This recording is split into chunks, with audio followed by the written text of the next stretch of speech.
Bola jeseň. Vybrali sme sa s kamarátom, že strávime nocľah vo vzdialenej útulni hlboko v horách pod kopcom. Bolo to asi 9 kilometrov chôdze, čo človeku dá zabrať. Hlavne stúpanie do kopca a k tomu batoh s plnou výbavou na spanie v chladnom počasí a nejaké jedlo z domu. Cestou sme viedli rôzne reči o zálesáckych praktikách a vychytávkach, ako si spríjemniť pobyt v lese a nenarobiť si zbytočné problémy. Dosť unavení sme konečne zbadali cieľ našej cesty. Mali sme šťastie, útulňa nebola obsadená ako minule. Hľadať nové miesto na nocľah alebo sa vrátiť domov, to by sa nám už asi nechcelo. No čakala nás robota, nachystať drevo a oheň ešte skôr, než sa zotmie. Bolo vlhko a drevo skôr dymilo, ako horelo. Slnko už takmer zapadlo za malý kopec pred útulňou, keď sa v tom objavili dve postavy.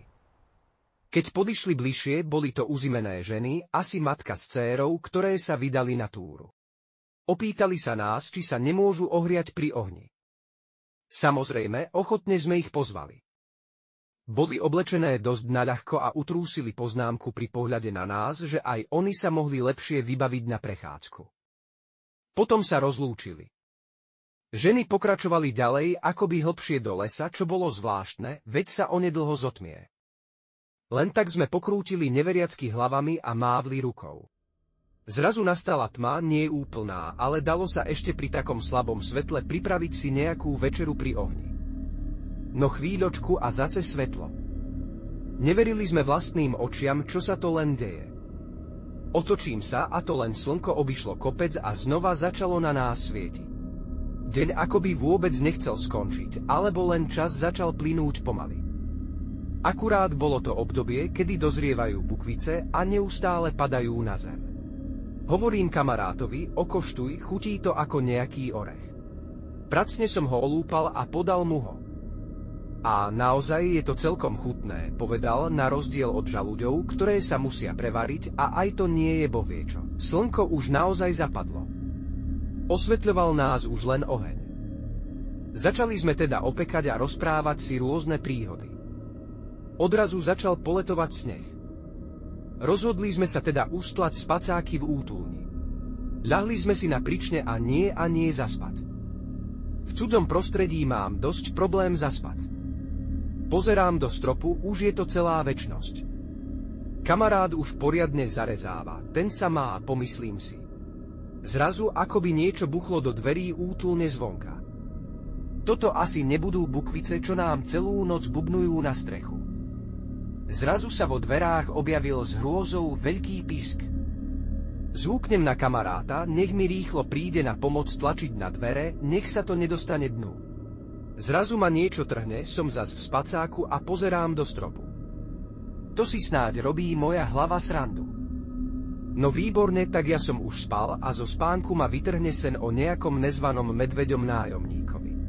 Po bdelom polospánku konečne ráno. Rozlepujem oči, oblečiem sa a idem zapáliť oheň, nech si dáme aspoň rannú kávu pri troche tepla.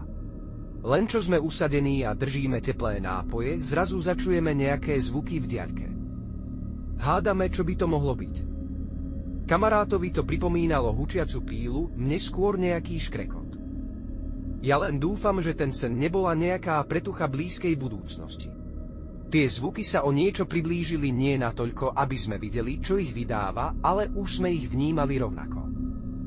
Bolo to ako nejaké zviera v agónii, zo zvieracích zvukov prechádzali až takmer do ľudského kriku od neskutočnej bolesti.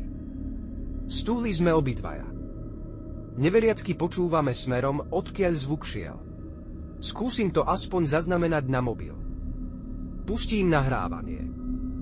Akurát v tú chvíľu zvuky skončia, v prvej sekunde, možno dvoch. Rozhodli sme sa radšej troška predčasne zbaliť a potichučky odísť. Cestou sme rozmýšľali nad všelijakými variantmi, čo by to mohlo byť. Zviera. Alebo si nedaleko, z druhej útulne vzdialenej asi 1 kilometer, robil niekto srandu a púšťal z reproduktoru čudné zvuky. Po príchode domov mi to nedalo. Pustil som si internet a začal hľadať čudné zvuky z lesa. Výsledkov bolo veľmi veľa od štekajúcich zdlhéren, zvuky vlkov, púm až po zvuky posledného údajného súdu. No niečo som našiel. Jeden zvuk bol veľmi podobný, ale vysvetlenie pod videom žiadne, len kopec teórií. Tak vám tu predkladám moju nahrávku, ktorá bohužiaľ zachytila len malý okamih konca toho zvieraťa pre poverčivých možno entity alebo tvora. Druhá nahrávka je z internetu a zvuk je dlhší.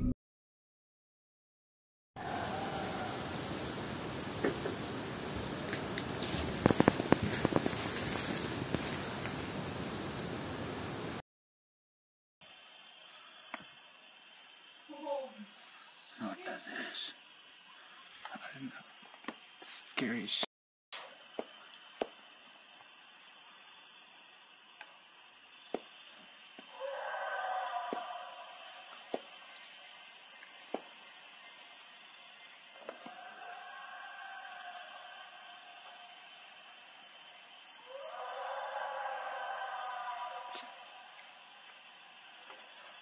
What is that?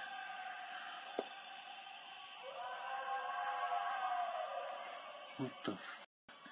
Everyone else is hearing it too.